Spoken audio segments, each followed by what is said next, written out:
So you may be one of the millions of people suffering from IBS. It's such a difficult thing to treat for a lot of my patients. In today's video, I'm gonna give you 7 tips that I recommend for all my IBS patients to get their symptoms controlled, get them feeling better, and hopefully allow them to not allow their gut to take over their life. Guys, let's talk about food.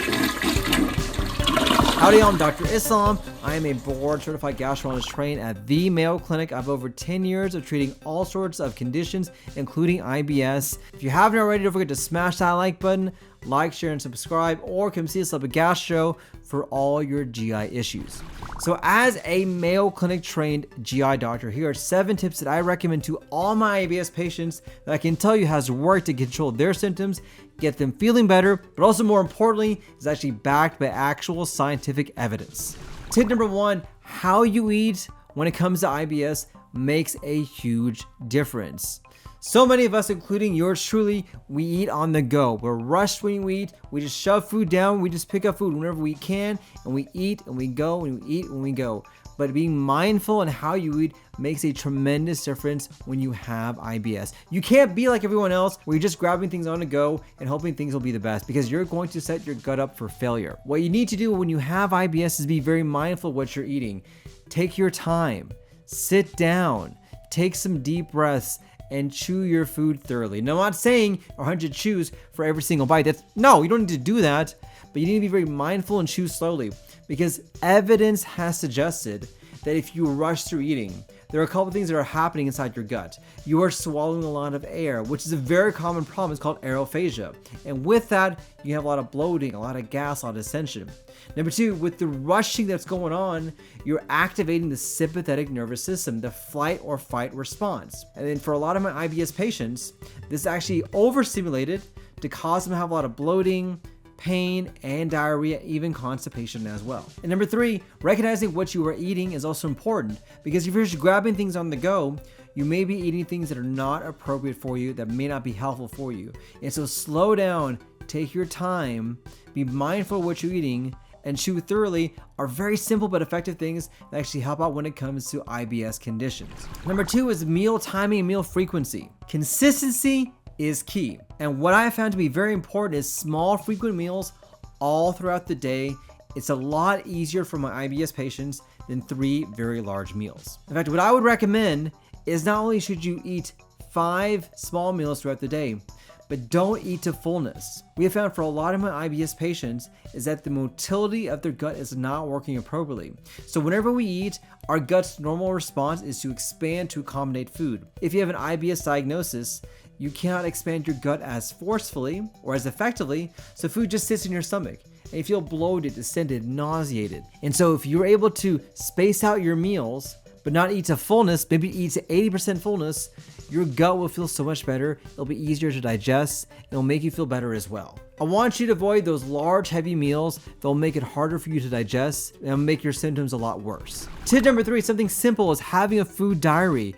This thing actually works for a lot of different reasons, but the big thing is that you're actually being cognizant of what you are eating. So many of us, including myself, we don't really understand or truly understand what we're eating, and we tend to underestimate what we're eating and overestimate how great we are when it comes to what we are eating. But when you physically track it and see exactly what you're eating, not only can you see what you're putting in your mouth, but you can actually see patterns that are developing. Hey, I notice that when I have dairy, I have a lot of bloating or diarrhea. What is going on? Or yes, I notice that if I have an artificial sweetener, I just don't feel very good. Or I notice if I have more meat, I feel terrible. So you start to notice these patterns, and it makes it a lot easier for you to really understand what's going on in your body and to make the changes that you can do to get you feeling better. It's simple, but it actually works. Number 4, having that fiber balance. Now, you know, if you've been watching my channel, that I'm obsessed with fiber. But for some IBS patients, having too much too soon can be detrimental for your gut. And so when you have IBS, I want you to take soluble fiber and go low and go slow. Don't try to pack in all that fiber all at once. So your goal is to have at least 25 grams of fiber. That is so much. So go low and go slow. Maybe start off with 1/3 of a teaspoon and just kind of slowly titrate up until we can get you to 25, 30, and 40 grams. It is a marathon. It's not a sprint. No one's going to give you a medal for having as much fiber as you can. but try to aim for small amounts. It needs to be soluble fiber. And a bonus tip, you may want to consider synthetic fiber like Benefiber or Citrusol, which has a less bloating side effect. Number 5, limit caffeine and alcohol. Now, I know a lot of us, including myself, we love caffeine, we love alcohol, but a lot of my patients who have IBS, they have more sensitive stomachs, which means it may be more harder for them to metabolize and to digest alcohol and caffeine.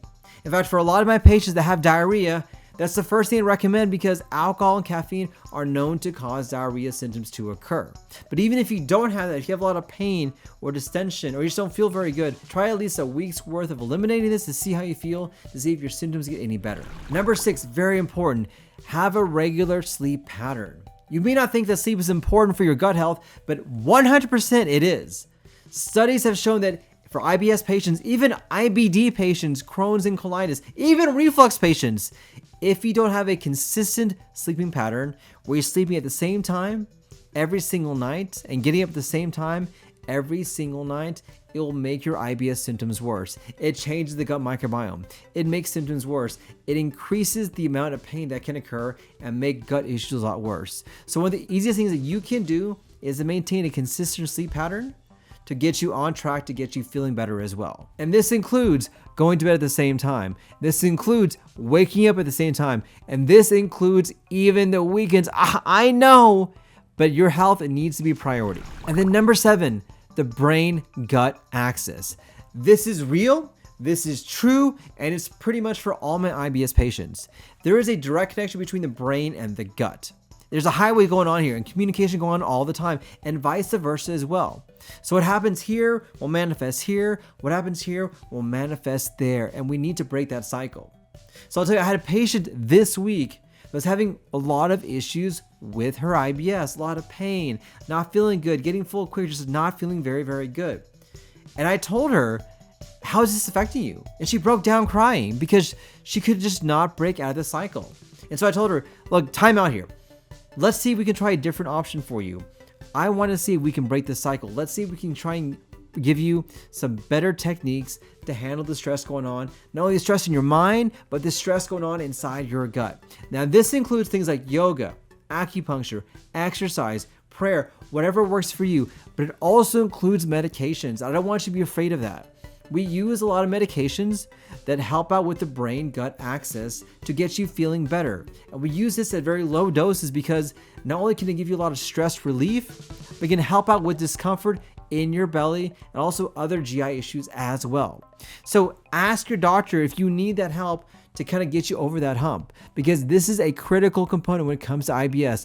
IBS is not just a gut disease, it is an all-consuming disease. And for a lot of my patients, it consumes them so much that they cannot break through that cycle. But if we can't break through that cycle, it'll take us down a road where you're gonna start to feel better. So if you're struggling with IBS, try these techniques. These are techniques that I use for my patients, and I've used this for over 10 years to get their IBS symptoms better taken care of. If you have a question or need more tips, put a comment down below. I would love to hear what you guys have to say.